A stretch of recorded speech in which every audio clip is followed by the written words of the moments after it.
Tal como prometido, voltamos para estar consigo. Nos próximos 10 minutos vamos abrir a Palavra de Deus e vamos, de alguma forma, até, eu diria, completar o estudo que falta para terminarmos o livro de Romanos. Estamos quase no final desta epístola, que tem sido grandemente, enfim, uma inspiração para nós, mas vamos ter também aqui a presença, como habitual, do pastor Pedro Esteves e vamos abrir novamente a Palavra do Senhor para juntos podermos compreender o que Deus tem para nos dizer. Olá Pedro, mais uma vez obrigado por estares connosco. A Escola Bíblica tem sempre um sumário. Vamos ao sumário de hoje. Hoje vamos refletir sobre a realidade da Igreja, segundo aquilo que o apóstolo Paulo nos ensina, neste caso, sobretudo, como uma comunidade de fé a partir da imagem do corpo e dos membros. E é isso que vamos procurar analisar. Vamos fazer toda esta análise aos aspectos que Paulo refere no capítulo 12, mas antes eu proponho-lhe que façamos uma leitura exatamente do capítulo 12 de Romanos. Vamos ler dois versículos, o 14 e o 15. Diz as Sagradas Escrituras: porque assim como em um corpo temos muitos membros e nem todos os membros têm a mesma operação, assim nós, que somos muitos, somos um corpo ou um só corpo em Cristo, mas individualmente somos membros uns dos outros. Bom, já aqui referiste, Pedro, que hoje iremos falar sobre a imagem do corpo, não é? Ela é uma das mais interessantes que nós temos na Bíblia e que nos ajudam claramente a compreender a realidade da Igreja. O que é que nós podemos dizer aqui sobre este aspecto? O que é que nós podemos fundamentar mais? Sim, esta imagem do corpo ela é muito rica, o que significa que, aliás, como em qualquer alegoria, para além do que está escrito e já revelado pelo apóstolo, só a imagem já nos permite explorar diferentes dimensões. E esta é claramente uma imagem muito rica, a de que nós somos juntos como um corpo, mas que temos muitos membros. Portanto, há como que aqui esta dicotomia, digamos, entre uma realidade macro, que é o corpo, onde tudo está incluído, mas que depois, num olhar mais atento, na verdade, esse corpo é constituído por órgãos diferentes, membros diferentes, uma enorme diversidade.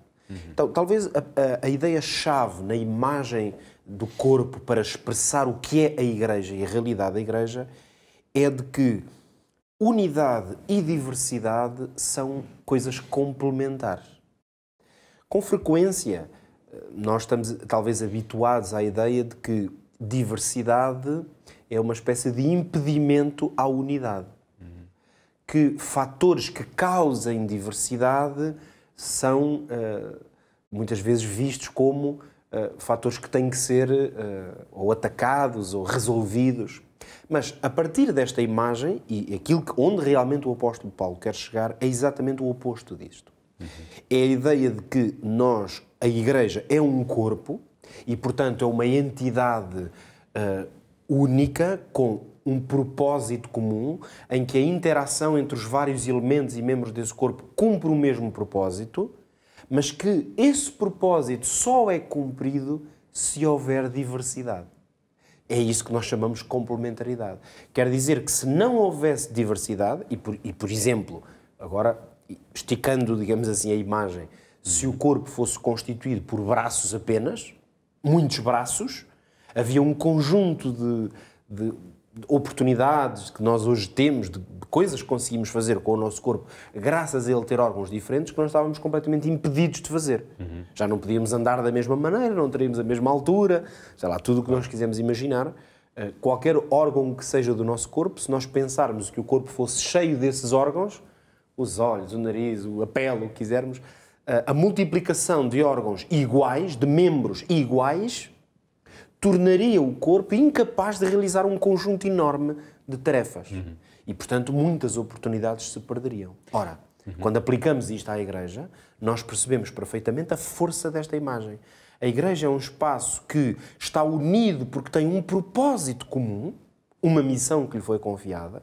A Igreja está unida porque, segundo o próprio apóstolo revela, Cristo é a cabeça da Igreja, é o seu líder, É Ele que lhe dá esse propósito, mas depois esse propósito percebemos que só é cumprido porque existe uma grande diversidade.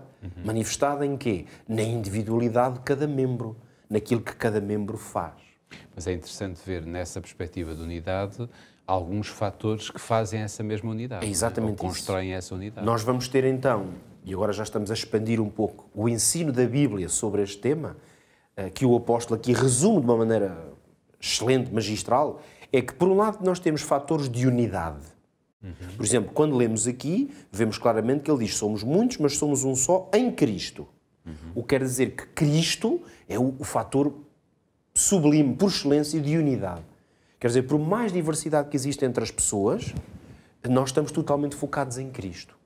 Mas, de uma forma abrangente, o que a Bíblia nos ensina é que há outros fatores de unidade na Igreja. Por exemplo, a fé. Ou seja, é a fé que nos une. Temos fé em Deus, fé na sua atuação.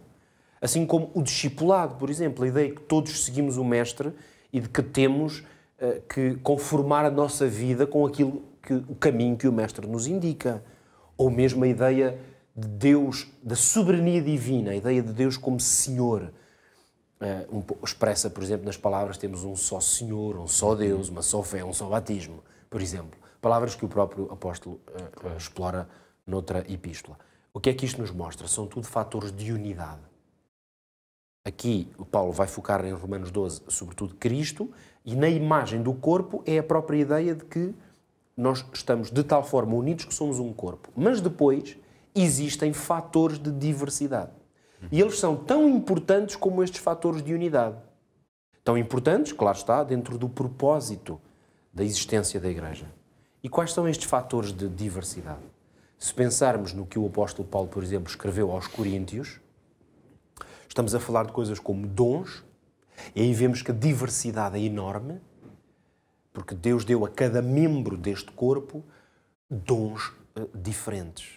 Se quisermos, capacidades, aptidões, habilidades, sejam elas naturais ou adquiridas.